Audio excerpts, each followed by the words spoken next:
I know.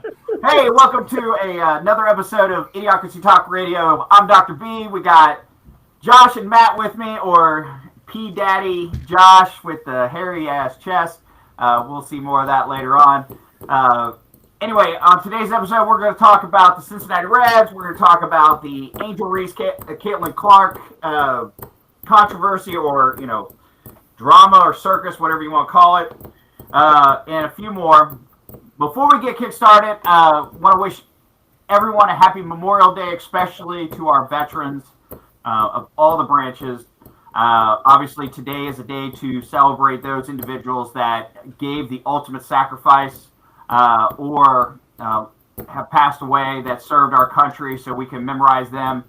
So with that, we appreciate everyone. Being a veteran myself, it is a big deal. And so it was greatly appreciated. So, and this is the most expensive holiday that we do have during the year. Not Christmas. It's absolute Memorial Day, because how many lives we lost to protect us. So thank you to all the veterans out there. Joe, thank you. I know you served in Iraq, so you help protect us. So appreciate it. I appreciate it. Just remember, veterans that are still alive, Veterans Day is for us. Today is for those that are no longer with us. But appreciate everything. All right, let's kick this episode off.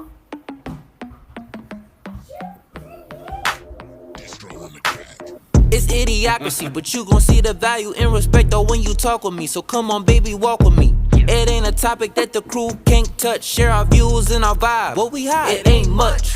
This ain't bluffs, this the crew, yeah, we got it. Share our thoughts and our views, you can't stop it. Said this ain't bluffs, it's the crew, yeah, we got it. Idiocracy, tell us what's the topic. Yeah. Oh.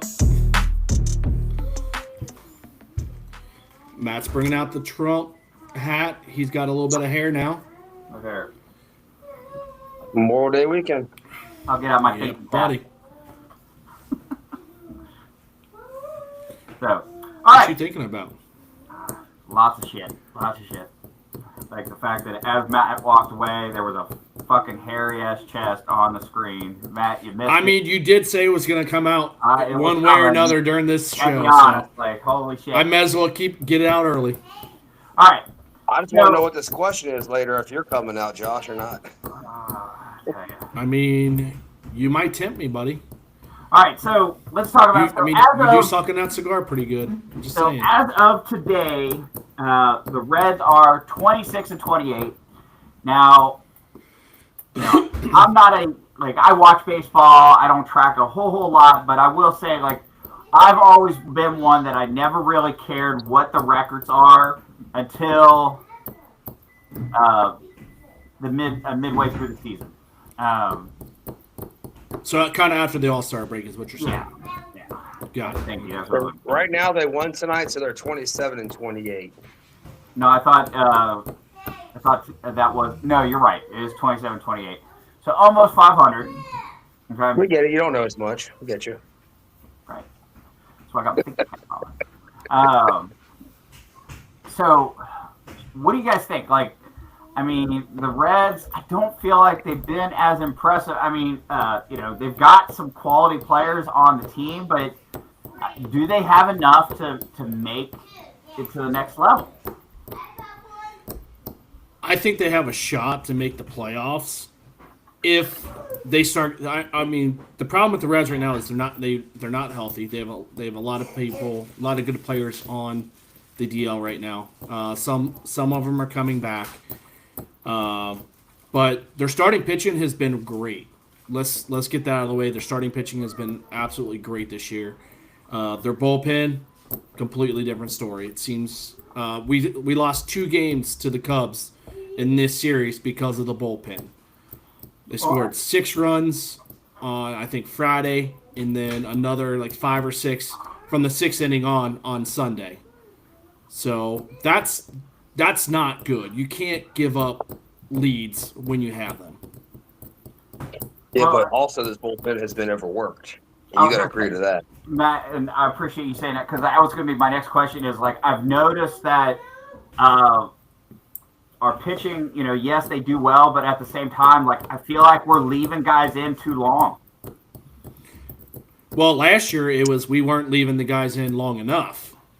So it seems analytics has played a big part in baseball the last, I would say, 4 to 5 years, to where they're only allowing these starting pitchers to go through the lineup twice. Because by the third time, they're seeing, hey, the batting average is going up the third time through that somebody's seeing these pitchers. So let's go ahead and pull them and let's get to the bullpen. And that's kind of what baseball's been. It's not like back in the early 90s to where these starting pitchers were going 7, 8, 9 innings. Now they're going 5, 6 innings. Well, and that's fine, but you adjust to the game. And they have, and that's the whole reason for having a good bullpen. But that's what I'm saying is but you're still the one, you need a good bullpen to back up those starters, but which we don't. That's the problem. But then also we're stretching out the length of time that starter's out there, and by the time they're getting killed. I think you have a good bullpen. I think our problem right now is Hunter Green was hurt for 2 weeks. He comes off the DL. He starts a game, which is a big series against the Cubs, but he's limited on pitches. So you're bringing your bullpen in early. So is that a bad call on the Reds manager? Or is it good? Because he only lasted 4 innings, 85 pitches. 85 pitchers, that's kind of where it depends on if he's got 85 pitches going into the 4th inning, you got to pull him. Because he might make it to the 5th, but he was limited Friday night, don't matter what. He wasn't even going. I'm surprised he made that long for that pitches. Hey, who's clicking the pen? Because I keep hearing a pen. And you already know throughout the week, you already been stoked on your bullpen because you had to start with your bullpen last Sunday with Brett Suter. Yeah, but these guys are. There's no way you should give up 6 runs from the 7th inning on in two games. That's unacceptable. That's straight on these guys. Terry Francona, maybe he put in the wrong reliever at the time, but you got to know when to pull these guys, and unfortunately, it hurt them twice during the series. And that was a big series for the Reds. They could have climbed within 3 games of the Cubs. Right. They should have swept this series, and they didn't. Did you watch the game today at all? I did not. I was out planting flowers for the wife. So Elliott was your DH today, and the guy we picked up on Friday was batting $162. Mind you, he had 2 hits today, but he started at shortstop to give Elliott a day off from playing the field. And Gavin Lux played third base for the first time. And Matt is off. All right. That'll teach him to make sense about something. I know, right? What the fuck? Here's a hot take that I will give you about the Reds. Everybody's on Ellie De La Cruz's nuts, saying he's the next big thing. Yes, he's 23 years old. Yes, could he be a superstar? Possibly, right? I don't think he is. Everybody's like, oh, is he going to be the next $500 million man? Absolutely not. Not a 240 to 260 hitter. Somebody that can hit maybe 30 home runs. Now, if he starts hitting them 50, 60 home runs, absolutely. But he's stuck about 25 to 30 home runs. He does get a ton of steals. So that can help you out. But who he reminds me of a lot is Billy Hamilton. So hopefully it's not the same trend, but we'll find out in the next couple years if he's going to be legit. And if not, maybe it's time to move on for him and move on from him and see what we can get in the next year or two. So I'm curious to why you say Ellie De La Cruz is not because I'm looking at his numbers for this year so far. for 55 games. He's had 215 at bats. He's had 38 runs, 54 hits, 8 doubles, no triples, 9 home runs, 38 RBIs, 22 walks, been struck out 69 times. So There you go. That's a big key. 69 times he struck out. I think he's in the top 5 in strikeouts in the league. I think he's leading the league in errors at his position too. So he's not the best infielder. So hopefully I'm completely wrong, but I think we're jumping on the hype train a little too early for him. I don't see him as like a Joey Votto type player for the Reds. Joey Votto was absolutely everything for that Reds team. You could count on him. 300 hitter, walk 100 times a year. He didn't strike out a lot. He was very good at just getting the ball in play for the Reds. And that was when they were able to do the shift, too, that he had to play against. And now baseball players, they don't have to worry about the shift as much anymore. So that's why I've said that. because where's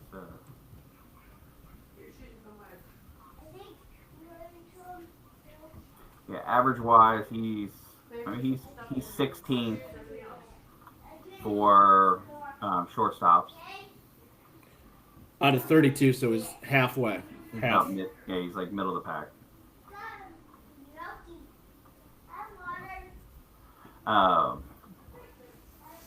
But yeah, I mean, I get it, and that's the thing is like, I mean, let's be honest, like Cincinnati, we're looking for that.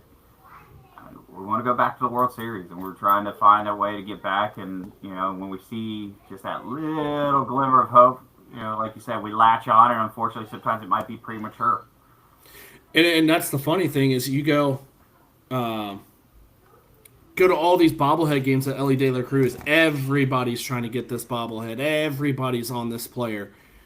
I haven't seen a team or like fans jump on one player like they have with Ellie De La Cruz.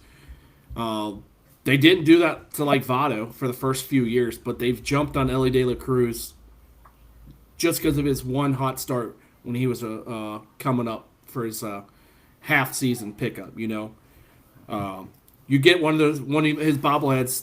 The fans are selling them for $80, $90 when it's a free giveaway. Yes, I understand. People are going to spend their money and they can do whatever the hell they want to. I understand that. But there are kids out there that they don't get the opportunity to get one of them Ellie De La Cruz bobbleheads because of all these people. So the last game I went to, they actually sold out of the Star Wars one. I had the extra ones that me and you got, and on my way out, I was actually handing them to kids that I knew they were out and they weren't going to get one. I made sure they got one. It made their day. That's what made my day. Oh, yeah. And you got to realize this is what Ellie's hype is going to do for the fans too. It makes their day. It sells tickets. He's a hype phenomenon. There you go. But while you were there, I put a hot take out there, Matt, is I don't think he's a superstar. I don't think he will ever become a superstar like a Shohei Ohtani, a Mike Trout, an Aaron Judge. I think he's always all hype. Okay. First of all, the guys that you're comparing him to took time to develop. You haven't. I don't know if you heard me before or not. I had to cut off to come back on, but you haven't surrounded Ellie with anybody yet. I don't know if you heard that. You said that before. No, you cut off before. I was. Go ahead. I just looking at his stats. Yes, I understand he's 23 years old. Will he get better? There's a possibility he could get better. I view him more like a Billy Hamilton type player. I think he's going to be stuck about a 260 hitter. I think he might be able to hit you out 25 home runs, maybe 30. So when did Billy Hamilton hit 25 home runs? Never, but I'm just saying how fast he is. And the hype around the guy. But I will say though, Billy Hamilton. That's a bad comparison. Like I'm just looking at the speed. Billy Hamilton. But that's all he was speed. Like the dude couldn't even hit. Like it was like if he hit the ball one damn time, then everyone was excited because he was going to run really fast, but shit. Run, Billy, run. Right. It took forever. It's like hell. But we need Ellie to hit. If Ellie's going to be a superstar, he needs to hit 280 to 300 every single year. Should give him possibly Hall of Fame type numbers if you can get up to there and you hit 40, 50, 60 bombs a year. Aaron Judge, to your point, it took him a year to 2 years to finally start getting up there. Ellie's, this is his 4th year, 3.5 years basically in the league. So hopefully he gets there. I'm just saying. All I see is hype right now. Joe, what year? Look it up on your computer real quick. What was Aaron Judge's rookie year? Was he 28 years old when he came into the league?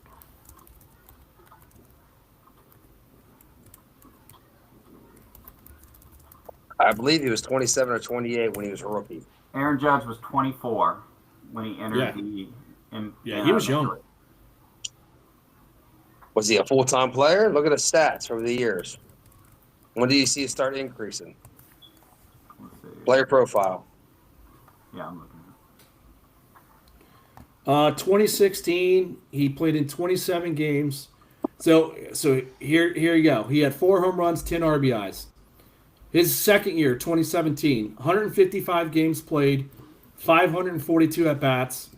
The guy had 52 home runs, 114 RBIs, 154 hits. So and he was 20. And he was 26 or 25. 25, and he was 284 hitter. Okay. The next year, he dropped down a little bit. He only had 27 home runs. But Injuries, he had injuries. He only had 112 games, 102. 2020, he only played in 28. Going back to 148, 39 home runs, 287 hitter. 2022, 62 home runs, 311 hitter, 106 games, so injury again. Still hit 37. Okay. You just stop there. It's fine. Stop there. Again, big marketplace, are going to sell tickets, and they're going to buy people to put around him. Small marketplace, Ellie Young, up and coming, selling tickets, selling out games, breaking some records at a young age. You know what I'm saying? It's still up and coming. You got to realize we're a small market team. No, we I really agree haven't with built you. anything around him besides the pitching depth. So we haven't put anything around him in the bullpen. Again, in the offseason, we were supposed to put a powerful bat in the outfield to help be our 4-hitter, start putting some pressure on Ellie to do a little better. I think he's doing fine this year. Not to say he's doing the best, but Stevenson's falling apart, McLean's falling apart, and Steer is on his way back up, but he's still not Steer. So I mean, let's compare another player, Mike Trout. His first year, 30 home runs, 326 average. Second year, 27 home runs, 323 average. Third year, 36 home runs, a 287. That's where we need Ellie to be. Is to be a superstar, he needs to start hitting 280 and above, and he's yet to do that. Can he figure it out? Absolutely. But these are guys that are superstars in the league that did start right out the bat hitting 30 home runs, 300 average. Mike Trout was 280 average, but I'm just saying. When's the last time Mike Trout played a full season, though? Oh, it's been quite a few years, but when he first came out, I mean, he 2012, 13, 14, 15, 16. He had What age 5 was he years. when he came? What age was he? What age did he come out? I think he might have been a little bit older. That's what I'm saying. You gotta give this player time to develop still, and you gotta surround him with some nice young talent that are some proven depth behind him. Mike Trout started playing when he was 19. And then, but he didn't start. Let's see. So he hit, yeah.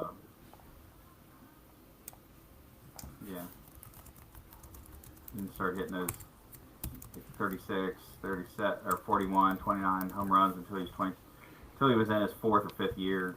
He was 19 years old when he made his major league debut That's what I in said. 2011, and then 2012. That's when he started ascending. So he was a young player. He's younger than Ellie. So, like I said, that's just my hot take on Ellie. I think it's hype right now. I hope it's not. I really do. As a Cincinnati Reds fan, I just don't see him being the $500 million man that these people are looking for in Cincinnati. I just don't see it right now. Well, that's the good thing about bringing him up early. You bring him up, you have him under control for how many years? Quite good time of years. You know what I'm saying? If he's not proven, So you here's can the trade thing. him and get somebody. And that's what I told Joe. Is like at a certain point, when do you give up and try to trade him and get prospects? Well, it's only his 3rd year. That's. I know. I mean, I think he's under team control to like 2030. So we've got another 5 years with him. But again, if our team isn't going anywhere with him, do you make the move to trade him and to bring talent in? No, Yeah, because you again, look at the small markets place. You have to. It wants to sell the tickets. You're going to keep your phenomenal guy. That's now. I'll give you this: when Francona leaves, Ellie might be traded if they haven't done anything.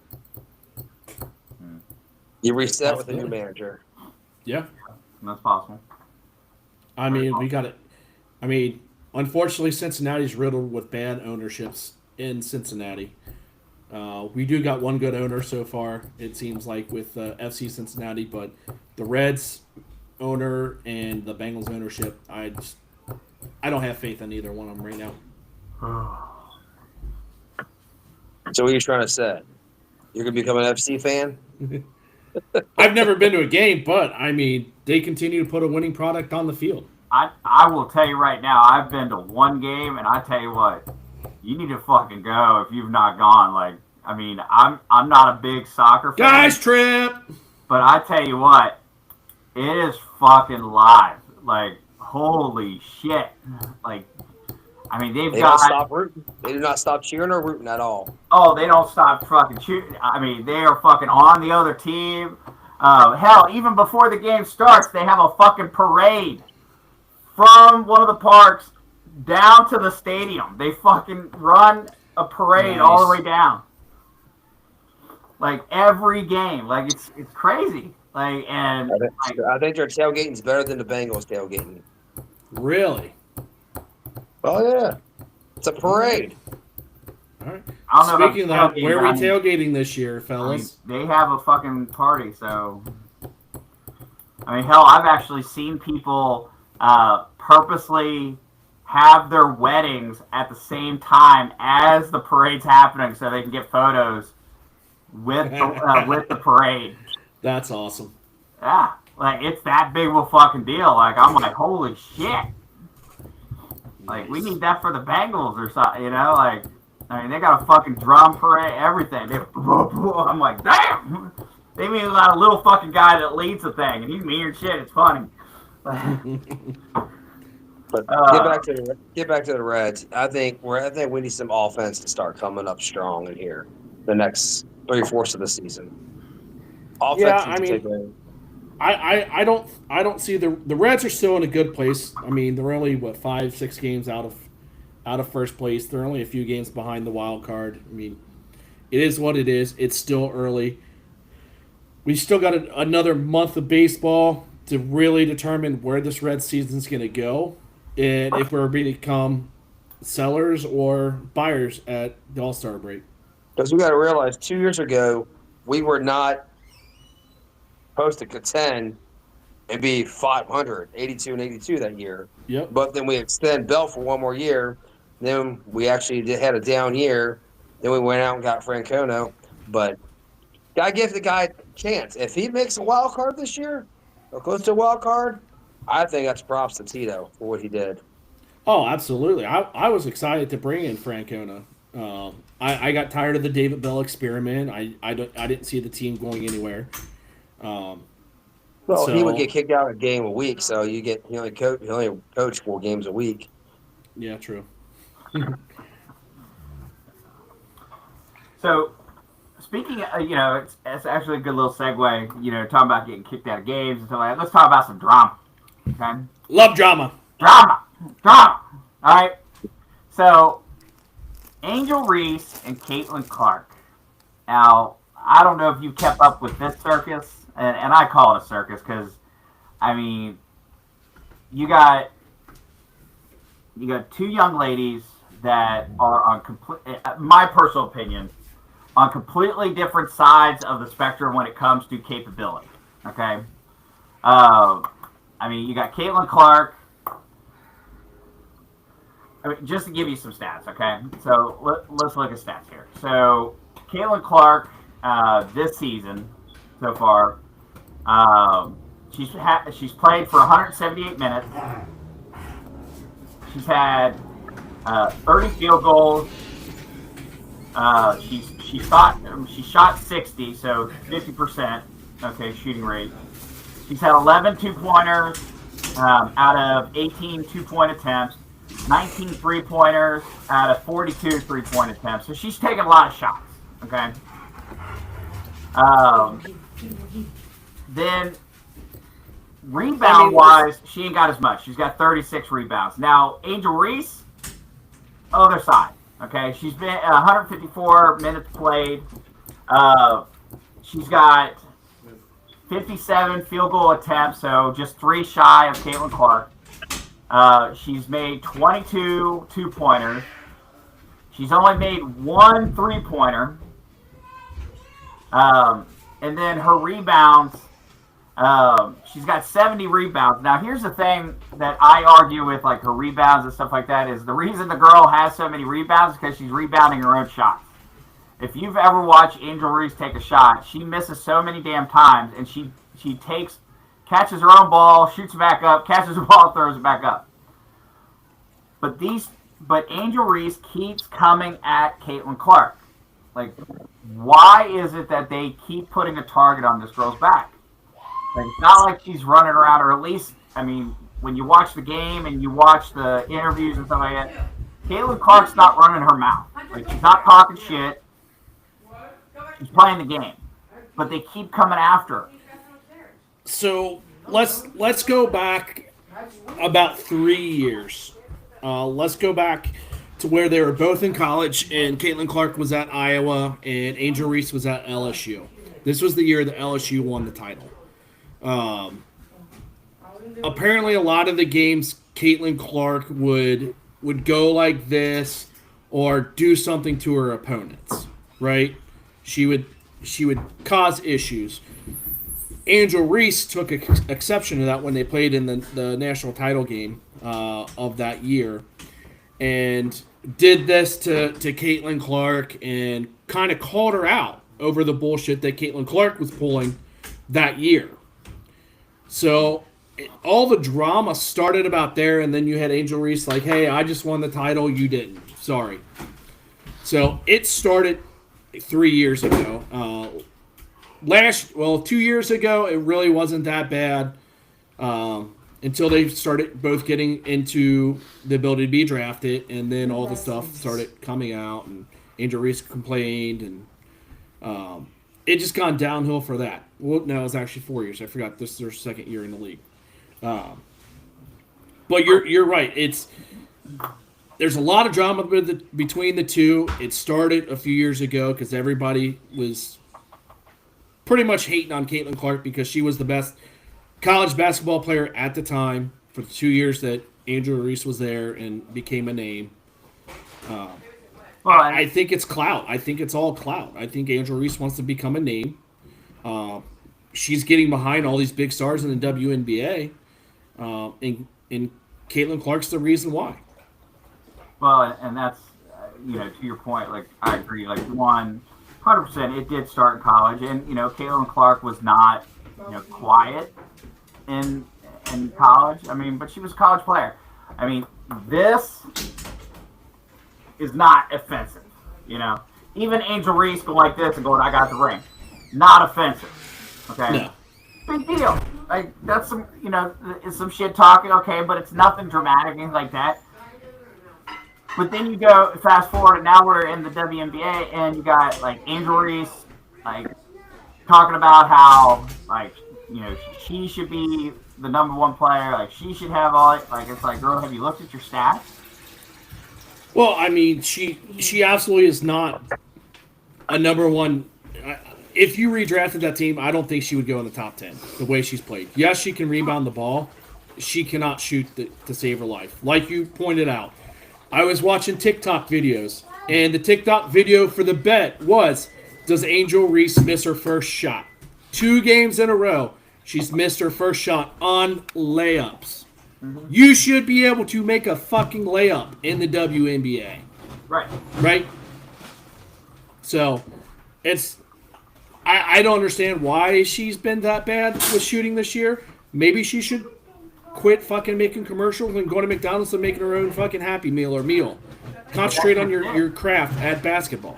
But that's just it. It hasn't been just this year. Like, even last year, like, and I truly believe that the difference, the only reason that Angel Reese, and don't get me wrong, like, I'll preemptively say this, like, if I was to play Angel Reese in a basketball, she kicks my ass. I suck at basketball, so I'm not saying that she's not a okay basketball player.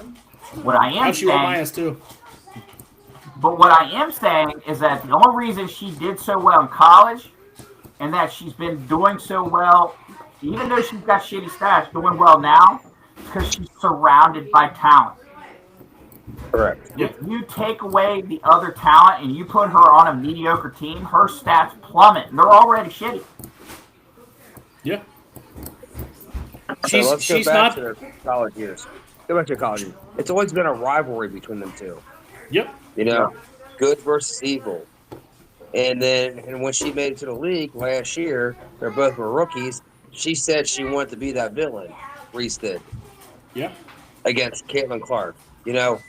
Is she jealous of Caitlin Clark that she brought all this attention to WNBA, millions of dollars of sponsors? She's the face of WNBA now, and who's the villain? Angel Reese. So Angel Reese, you painted your own picture. Guess what? You're the evil one. Now, when her reaction is during the foul, guess what?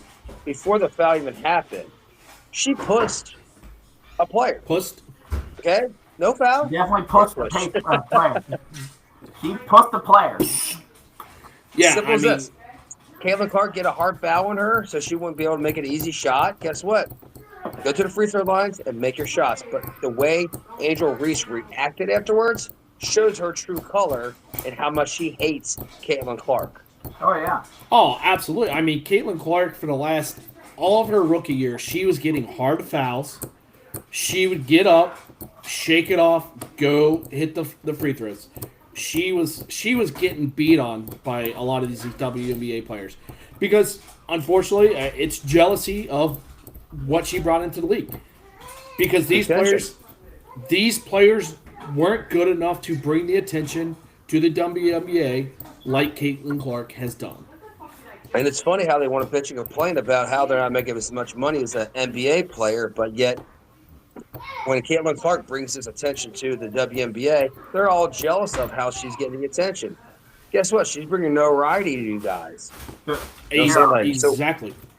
So why are we hating on a girl who's doing that because she's white? Oh, no. Probably because she's good at her craft. So perfect example here. So Caitlin Clark, take a shot. Now watch Angel Reese. You see the shove? Right here. Oh yeah, all day long. Solid. All day long. Taylor Clark calls it like, what the hell?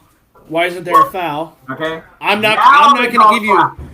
No, I'm not going to give you what it is I'm not going to give you an easy basket. So you hard foul, or you foul, and that's what happened. It was a basketball play. Right there's that Right there. reaction. Right there's right. Caitlin Clark walking away. She cool. You know what? How much she got knocked over and pushed around? She was cool with it. She understands. She got Yep. if she got a flagrant one. She got a flagrant one. It was a worthy foul. That's what she said.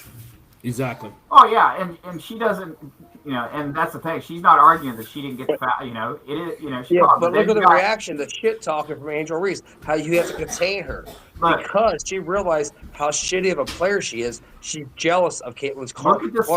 Look at the separation between the distance between Caitlin Clark is not even acknowledging Angel Reese, and then look because Angel Reese wants to keep this going, okay? Because she wants to make headlines.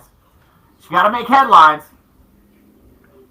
Now she's going around people. Oh, I'm gonna pull my shirt up a little bit. I'm gonna talk some shit. See, Just a regular foul. It's a hard foul. That's all it is. yeah, 100%. Like, I mean, was it a foul? Yes. Nobody argues that. Does now at the same time. I gotta. So find. let's get this one thing straight. Do you know how many viewers watched that game? 12. 2.1 million viewers watched that particular game. The know average why? viewership on a normal WNBA game was like 250,000. Right. So Caitlin Clark and Angel Reese on the same court raised the. Oh, absolutely. But it's the Caitlin Clark effect. She has been doing that. She's been selling out the arenas. People want to go watch her. And people are watching on TV. It's because of her. She is bringing a lot of eyes on the WNBA. And a lot of these players hate that fact. And I will tell you, Brittany Griner. I know, Matt, you didn't want to talk about this, but I just want to bring this quick thing up about race. Hold on. After that happened, Brittany Griner. hold on. That guy? Yes. So let's just say they did an investigation to see if there was any racial slurs towards Angel Reese, and I think the league came back and said there was nothing found with that game. Yet you've got Brittany Griner to like the very next game that they play against Caitlin Clark, flat out said fucking white trash or white girl. That's a racial tone. The league didn't come out and say anything about that. So is there a double standard in the WNBA between race? Are you gonna say something to a black lesbian? No. I mean, is she a lesbian? I mean, she looks like a man. She took her tits out. She's going shirtless now. See, but here's the Just thing, saying. though, and since you said that, Matt, I gotta say this. Like, there's the problem, okay? People talk a big game about wanting to be treated equally, okay? I have no problem treating you equally, but equal means we're on even terms, okay? Does not matter. I don't give a shit who you fucking sleep with. Matt, like, I know your wife gets upset, but if you sleep with the goat across the street, that's fine. Like, but that's your choice. Okay, I'm just fucking. Did you freeze? No, you're still there. We're good. All right. Okay, but people, who you sleep with and stuff like your choice. Okay. As long my personal philosophy is as long as you're not hurting children or hurting other people, do whatever the fuck you want. Okay. Do whatever the fuck you want. If you want to sleep, if you want to sleep man with a man, go for it. Woman with a woman, go for it. You want to dress like a man and sleep with a woman, go ahead. If you want to dress like a woman and sleep with a man, go ahead. Any combination, I don't care. I don't fucking care. But I do care when you start saying, I want special treatment. Okay? And what you said, is somebody going to call out black, lesbian. Well, they should. You want to be treated equal? Guess what? You get fucking called out for doing stupid shit. You saw Well, what happened I mean, to you her in can't- Russia. You saw what happened to her I in mean, Russia. the- She didn't get treated equally. She got treated the same as Russia. That's Russia. Okay. Yep. But she did get special treatment because that our U.S. government brought her home quicker than other people. Yeah. And even though she's sitting here bashing the United States and everything else, and fuck USA, and I'm not standing for the national anthem, and blah blah blah blah blah. But then you fucking whine when you sitting in jail, changing your tune a little bit, aren't you? But now she's back, and she's back to her own bullshit. No.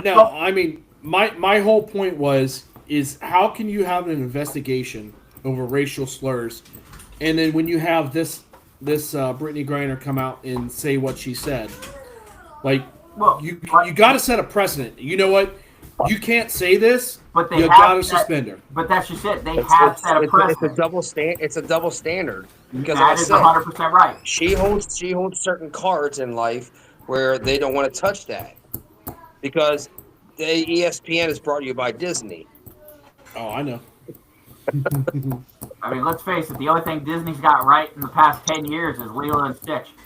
I mean, we can even make a point. The last good thing that Disney came out with, really, is the Lilo. Endgame. That's it. Yeah. After Endgame, you just seen Disney just go. That's a lie. Lilo and Stitch didn't do too bad. What, the new automated or the new the new Live one? action. The live action? Yeah, it's fixed. And here's an amazing thing that Disney got right. Lilo is played by a little Hawaiian girl. Holy shit! Her sister is played by a Hawaiian girl. I mean, maybe they learned from all their mistakes with Snow White. No, they didn't, because wait till you see How You Train a Dragon. Like, wait till you see one of the Vikings. They didn't learn their lesson. They didn't learn Viking their- net. Huh? It's a Viking net. Yeah. So we got all this drama going on with Caitlin Clark and Angel Reese, and of course it doesn't stop there, because it is also transferred over to, and speaking of double standards, moves into Ryan Clark and RG3. Okay? So, Matt, you know a little bit more about, I'm going to put you on the spot a little bit, but give me a little bit of background on this RG3 Ryan Clark feud that's been going on. So supposedly, Ryan Clark and RG3, they're both NFL analysts. They go back and forth. They talk about their opinions of stuff. It's an opinion. Guess what? You're allowed to have an opinion. If you don't like it, you give your opinion against it. It's arguments. You just go back and forth, gentle rivalries, and you keep it within the boundaries. Well, Ryan Clark took it outside the boundaries and started talking about RG3's girlfriend. Well, happens his wife is white. And he sits there and says, hey, you know what? This whole Angel Reese and Caitlin Clark thing, how do you have a discussion with your wife because your wife's white? Basically, at the end of the day, that's what he says. He try to make it all nice and sweet, saying, hey, I'm cool with your wife. Your wife's a wonderful person. But Ryan Clark is married to a black woman, and they could have that discussion. How do you know what Angel Reese was going through? What do you mean they were going through? She got hard foul, simple as that. It's an NBA game. You're taking it out on Kotek, and you fired at RG3, one of your people on NFL Live. But if you go behind the background of that, Ryan Clark said, hey, you had me on a show with you one time, and you brought a guest on that you knew I didn't like, and that's what started this. But yet, since then, all this confrontation back and forth, Ryan Clark came out on his podcast and said he apologizes for going at RG3's family. Because RG3 was right. You stay within the boundaries, you don't take it outside the boundaries. He went race on it. Why? Drama? Yeah. No, because of the BS behind the scenes. Well, I think to your point, I think there was Ryan Clark and RG3 were actually teammates, and then Ryan Clark actually came out and said RG3 was one of his worst teammates he's ever had, too. So I think there was a lot of hate already between the two.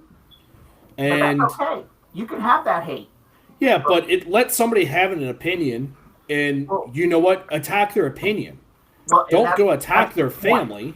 That's the point. That's the line that's crossed, is going family. Oh, yeah. And I don't even think, like, now granted, throwing race into it adds a whole nother line that you shouldn't have crossed, but just going after his family, like, that in itself, like, leave those separate. Like, why you got to go dirty with it?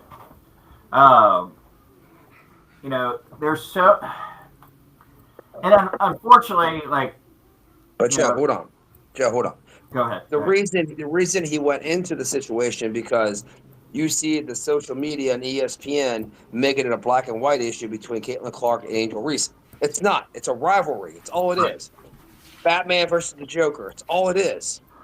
That's all it is. And they want to make it into this big escalade because that's the way the news is. They love drama. Let's bring and Ryan Clark's like, you can't have a civil conversation with your wife because she's white. Okay? What the hell does that have to do with anything at all? Like, keep it within the boundaries, man.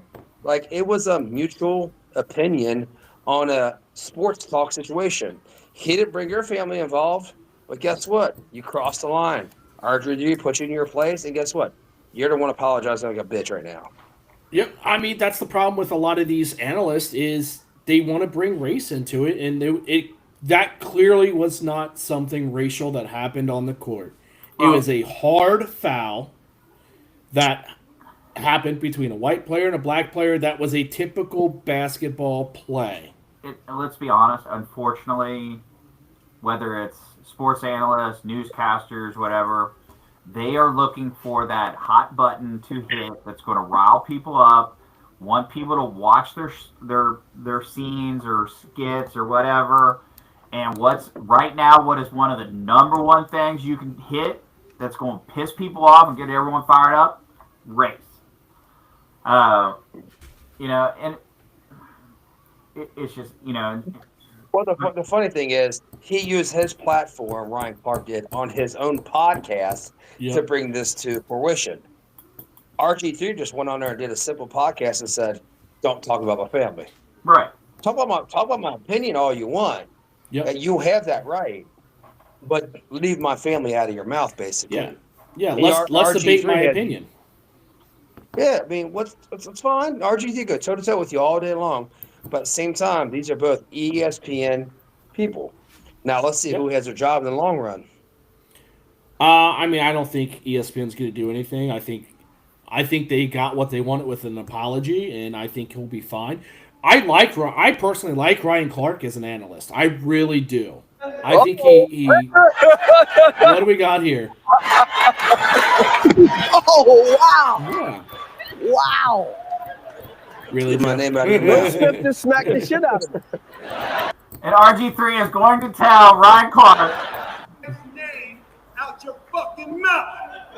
Wow, dude. Yes. It was a G.I. Jane joke. Keep my wife's name out your fucking mouth. I'm going.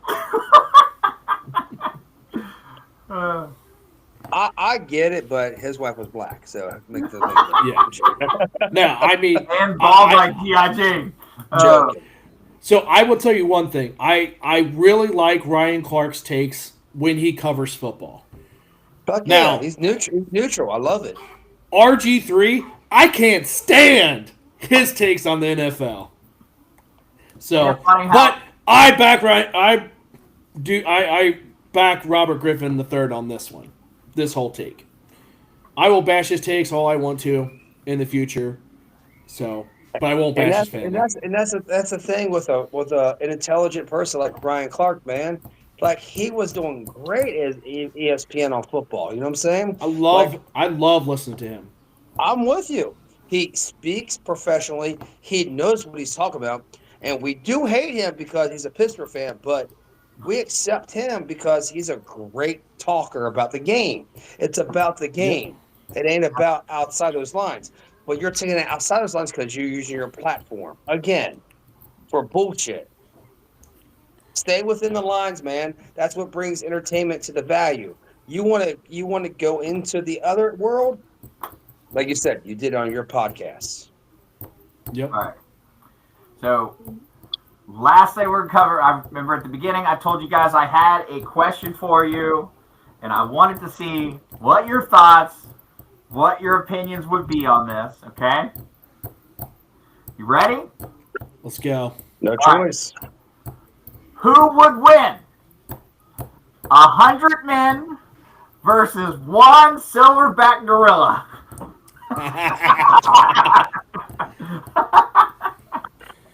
Who wins?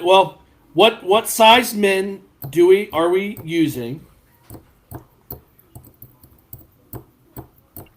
I mean, are they all like 300, 400 pound men that are like completely strong, or are they just random 100 people? 100 random men, no weapons, bare-fisted, against one silverback gorilla.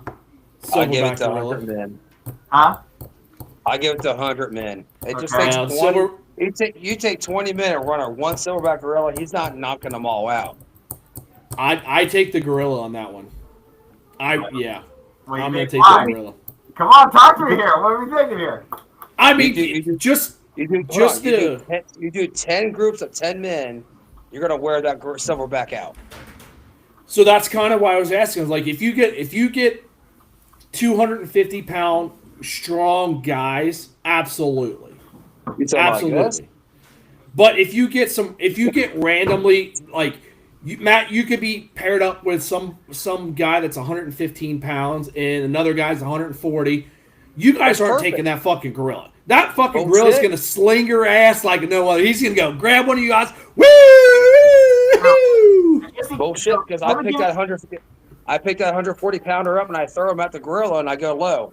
Because once you go low, you take your legs out. Let me give you some stats on the silverback gorilla and see if this changes your mind or not.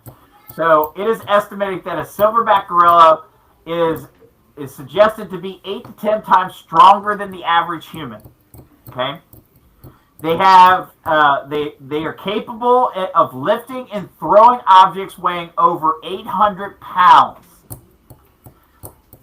The gorilla has a bite force of approximately 1,300 pounds per square inch, almost double that of a human. Let's see here. So, knowing that, okay, they can tear small trees. They can bend thick bamboo, bite through. You know. Do you think the silverback wins or loses? Oh, Loses. 100%. I 100% says the silverback wins. You're gonna tear him out. Well, that's the one thing that I would say. If we equally had 400 pound men going at this gorilla, 100 of us like that, absolutely, because it, like you said, the gorilla would end up tiring out, because that was one thing that the stats doesn't say is silverbacks. How long he can last? Yep, the adrenaline that goes. But if you got 100 random and one of these guys are 140 pounds, that fucking gorilla's gonna fucking pick one of them up and just swing and hit you and beat all of these fuckers with it.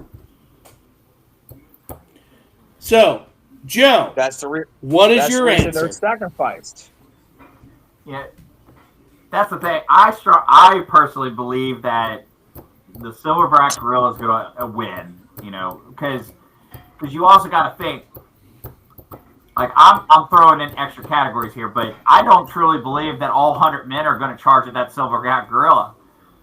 That silverback gorilla is going to tear apart enough people that many of the men that are running towards silverback are going to get the fuck out of there. Like guaranteed. They're like, nah, fuck this. Like one guy's getting his arm ripped off, another. I mean, because you think about it, silverback gorilla can literally rip your fucking arms off. Yep. Okay, And again, now you're going outside the question. I'm not going You to ask asked that a question. question.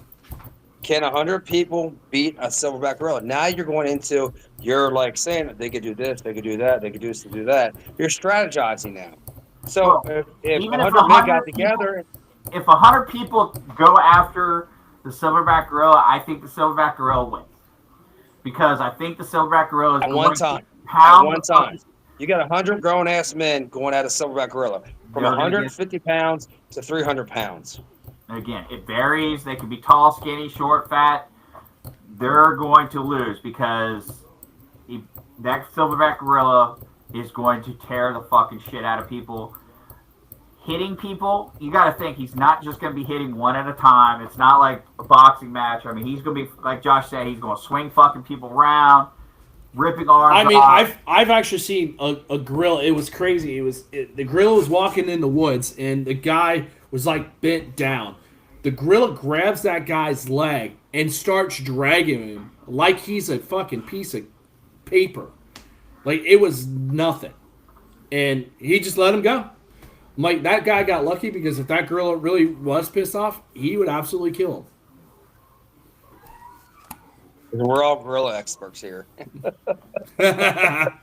No, I did. I seen this question pop up a couple weeks This ain't ago. fucking so. King Kong, dude. This is a silverback. I get what Hey. you're saying. Hey, Amy Goodmonkey. Amy Goodmonkey. Congo.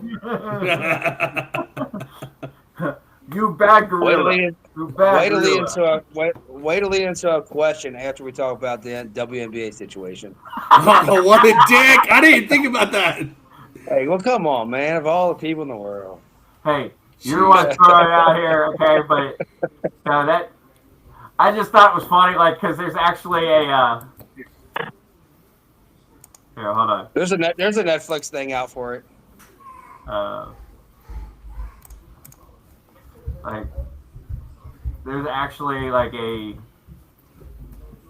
where they actually like study it and stuff like that. They even did a video game simulation to see, like, look at this. That fucking gorilla is just killing.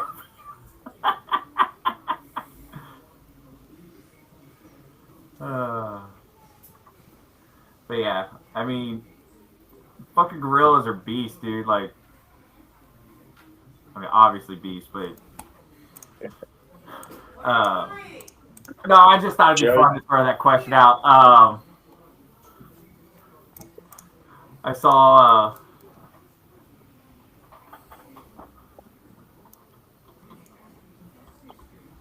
Saw what? He saw his penis once. Proud of you, Joe. Good job. It's been a long time. hey, it was on a milk carton for years. I know. I stocked those on the shelf. Says, have you seen me?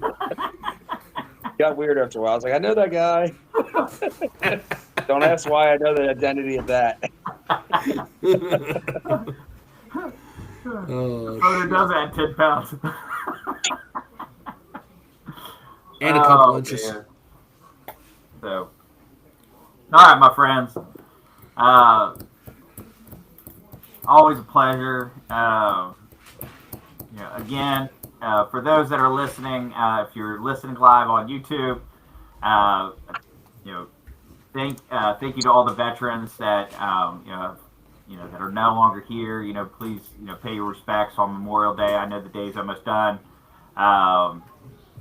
Unfortunately, there are many groups, many causes that get a whole month, get whole weeks, and our veterans only get one day. One for the dead and one for the living. Like, it's pretty ridiculous.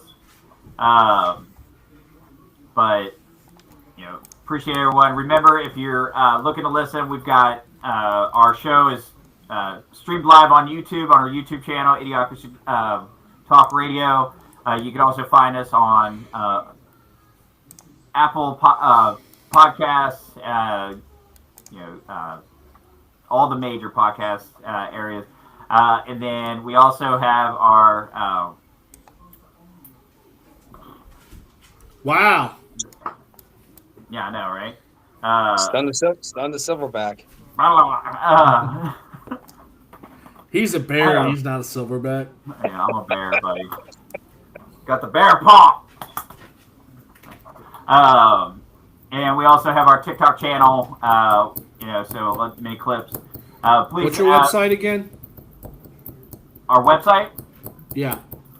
So my company's website, Bear Tracks Media. So beartracksmedia.com. You can go to YouTube and listen to our YouTube channel on it's youtube.com/Idiocracy Talk Radio. So come out and listen. Hopefully you like what we're saying. If you don't, you can also send me messages or send the team messages, and we can talk about things. We can even invite people on if they'd like to discuss anything with us. Just go on to